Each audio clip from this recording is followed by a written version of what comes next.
दोस्तों, आज मैं आपको फादर टू सन पोएम पढ़ाऊंगा जिसे लिखा है एलिजाबेथ जेनिंग्स ने। इस पोएम में बताया गया है कि कैसे एक बाप और बेटे का रिश्ता खोखला हो चुका है। दोनों के बीच में कोई भी अंडरस्टैंडिंग नहीं है। और बाप जो है ना, वो तड़प रहा है कि मेरा बच्चा पहले जैसा हो जाए, जैसे मैं उसे बचपन में खिलाया करता था, कंधे पे बिठाया करता था, मौज मस्ती हम लोग करते थे साथ में, वैसे ही मेरा रिश्ता हो जाए। ये जो खोखला रिश्ता है ये ख़त्म हो जाए, प्यार मोहब्बत का रिश्ता बन जाए। तो चलिए शुरू करते हैं। I do not understand this child. मैं इस बच्चे को समझ नहीं पाता। आई यहाँ पर फादर है और फादर ने कहा दिस चाइल्ड। देखो, अगर बाप बेटे का रिलेशन अच्छा होता तो वो कहते हैं माई चाइल्ड, मेरा बच्चा। लेकिन बीच में प्यार मोहब्बत है ही नहीं, रिश्ता ख़राब हो चुका है। तो पापा कहते हैं दिस चाइल्ड, माई चाइल्ड की जगह कहते हैं दिस चाइल्ड। इस बच्चे को मैं समझ नहीं पाता। Though we have live together now in the same house for years. हालांकि हम दोनों कई सालों तक एक साथ में रहते हुए आ रहे हैं इस घर में। एक साथ में रहते हैं हम लोग, एक ही छत के नीचे रहते हैं, लेकिन फिर भी मैं उसे समझ नहीं पाता। I know nothing of him. एक छत के नीचे रहने के बावजूद भी मुझे उसके बारे में कुछ नहीं पता। So try to build up a relationship from how he was when small. जब वो छोटा बच्चा था ना, तब सब कुछ एकदम बढ़िया था। लेकिन जब बड़ा हुआ तो रिलेशन ख़राब हो गया। तो मैं कोशिश कर रहा हूँ कि जैसा मेरा रिलेशन उसके साथ में बचपन में था, वैसा ही रिलेशन दोबारा से बन जाए, हमारा पहले जैसा रिश्ता बन जाए। Yet have I killed the seed I spent. क्या मैंने जिस बीज को बोया था उसे खुद ही मार डाला है? दोस्तों, जिस तरह से बीज की केयर करनी पड़ती है, उसमें खाद डालनी पड़ती है, उसको पानी डालना पड़ता है, उसको ज़्यादा धूप से बचाना पड़ता है, तभी तो पौधा खिलता है ना। तो यहाँ पर बीज के एग्जाम्पल से आपको बताना चाह रहे हैं कि मैंने उस बच्चे का पालन पोषण करा है, उसको पाल पोस कर बड़ा करा है। तो क्या जिस बच्चे को मैंने पाल पोस कर बड़ा करा, उसके साथ में खुद ही रिलेशन को ख़राब कर लिए? क्या मेरी वजह से रिलेशन ख़राब हुए हैं? और son it were the land is his and none of mine. या फिर क्या मैंने उस बीज को ऐसी ज़मीन पर बोया जो ज़मीन उसकी थी, मेरी नहीं थी? कहने का मतलब ये है कि बेटा अब बाप से अलग हो गया है। उसकी दुनिया अलग है, उसकी ज़िंदगी अलग है, उसके इंटरेस्ट अलग हैं। फॉर एग्ज़ाम्पल, मेरा एक दोस्त है, वो शेयर मार्केट वगैरह में ना काफ़ी काम करता है। तो एक बार मैं बैठा हुआ था उसके पास में, मुझे बताने लगा कि ये वाला शेयर ऊपर जाएगा, ये वाला शेयर गिरेगा, यहाँ पर मंदी है, ये ब्लू चिप स्टॉक्स हैं, ये रिलायंस में ये चल रहा है, टाटा में ये चल रहा है। अब ये सारी बातें उसके पापा सुन रहे थे और उसके पापा ने कहा कि मुझे तो कुछ पता नहीं है, इसकी अपनी दुनिया है, पता नहीं क्या क्या करता रहता है, बिटकॉइन ये वो फलाना ढिमकाना। तो ये होता है एज डिफरेंस। एक उम्र ऐसी आती है जहाँ पर आपके इंटरेस्ट बदल जाते हैं। आपके इंटरेस्ट आपके पेरेंट्स से मैच नहीं करते। जैसे मैं कई बार देखता हूँ कि बच्चे खाना खाने जाते हैं तो स्नैपचैट की उन्हें ज़्यादा फिक्र रहती है, फ़ोटो खींच कर खाने का स्नैपचैट डालते हैं, इंस्टाग्राम पर स्टोरीज़ डालते हैं। अब पापा लोग को तो ये सब चीज़ें बहुत अजीब लगती हैं। वो कहते हैं भाई खाना आया है, खाओ इसको, ये क्या कर रहे हो तुम? तो यहाँ पर भी यही समझाना चाह रहे हैं। जो फादर हैं वो ये कह रहे हैं कि मेरे लिए कोई जगह बची ही नहीं उसकी ज़िंदगी में, मैं उसकी ज़िंदगी का कोई हिस्सा हूँ ही नहीं। We speak like strangers, there is no sign of understanding in the year. मैं और मेरा बेटा, हम दोनों इस तरह से बातें करते हैं जैसे कोई अजनबी हों। ऐसा लगता है कि दो अजनबी बात कर रहे हैं, एक दूसरे को जानते ही नहीं है। और हम दोनों के बीच में कोई भी अंडरस्टैंडिंग नहीं है। जो बाप और बेटे के बीच में अपनापन होना चाहिए, अंडरस्टैंडिंग होनी चाहिए, वो है ही नहीं। This child is build to my design, yet what he loves I can not share. पिताजी कहते हैं कि ये मेरा बच्चा है, मैंने इसकी परवरिश करी है, इसे पाल पोस कर बड़ा करा है, मेरा खून है इसके अंदर, ये मेरे जैसा दिखाई देता है, मेरा एक अंश है।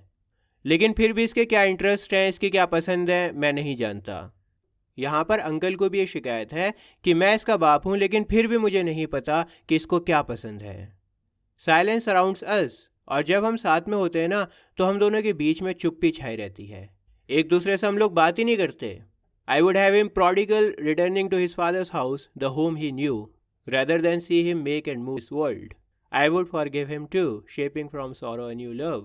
दोस्तों, ये लाइन ना सब जगह पे गलत पढ़ाई जा रही है। आप किसी की भी वीडियो चेक कर लो यूट्यूब के ऊपर A to Z, और बुक पढ़ लो कोई सी भी, या वेबसाइट्स को चेक कर लो, सब जगह एक ही बात को रिपीट करा जा रहा है।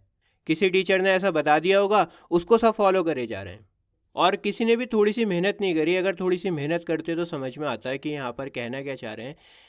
I would have him prodigal। prodigal का मतलब होता है जो खर्चा करता है। ये बात सारे टीचर्स आपको बता रहे हैं। लेकिन इसके पीछे की कहानी क्या है? यहाँ पर ना बिब्लिकल रेफरेंस है। बाइबल में प्रोडिगल सन का जिक्र है। प्रोडिगल सन एक जवान अय्याश लड़का था। वो बाहर जाके ना खूब अय्याशियाँ करता है, खूब पैसा लुटाता है, और पैसा लुटाते लुटाते अय्याशी करते करते उसके बाप की सारी संपत्ति ख़त्म हो जाती है, सारा पैसा उड़ा देता है वो। अब जब सारा पैसा ख़त्म हो जाता है, अय्याशी का भूत उतरता है, तो उसको बहुत शर्म आती है। वो सोचने लगता है कि अब तो मैंने सारा पैसा उड़ा दिया, सारी संपत्ति उड़ा दी, अब तो बहुत मार पड़ेगी, बहुत डांट पड़ेगी घर पे। लेकिन फिर भी वो घर पर वापस लौटता है, और जब वो घर पर वापस लौटता है ना, तो जैसा उसने सोचा था वैसा नहीं होता।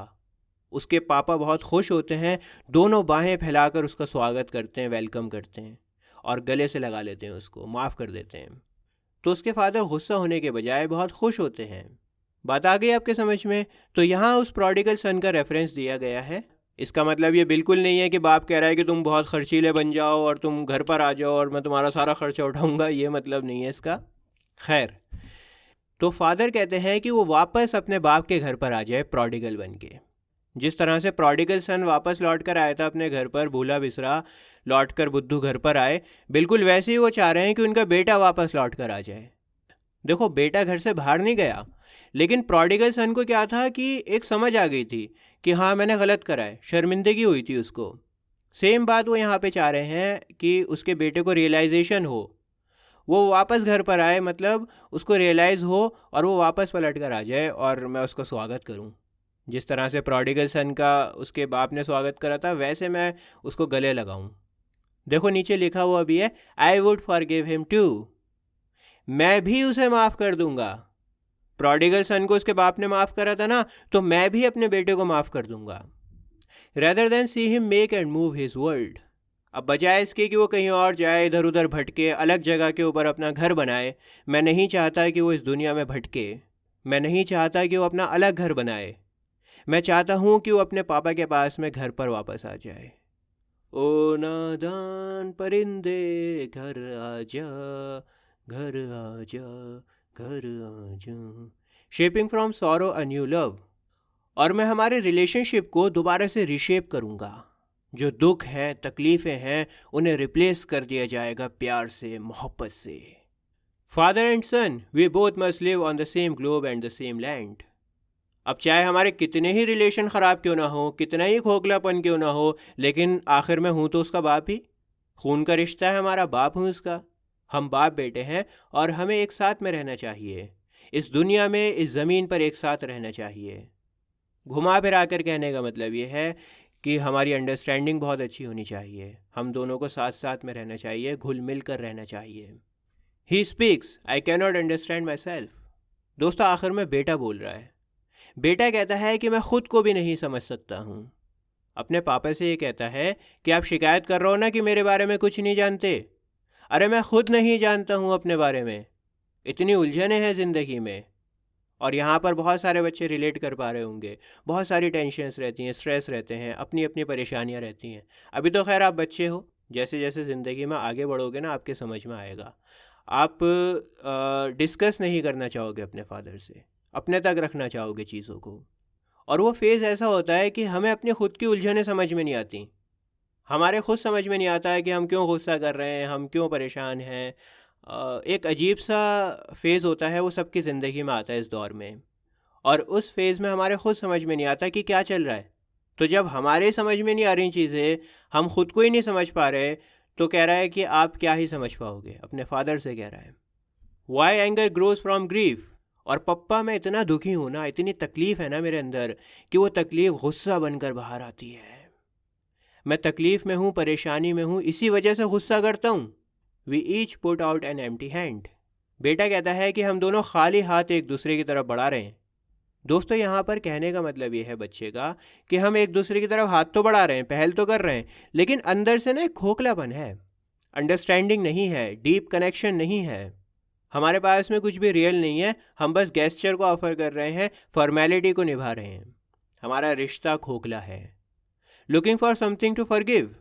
हम कुछ ऐसा माफ़ कर देना चाहते हैं एक दूसरे का जो हमने किया ही नहीं। दोस्तों, माफ़ करने से क्या होता है कि रिश्ता बेहतर होता है, मजबूत होता है, प्यार मोहब्बत बढ़ती है।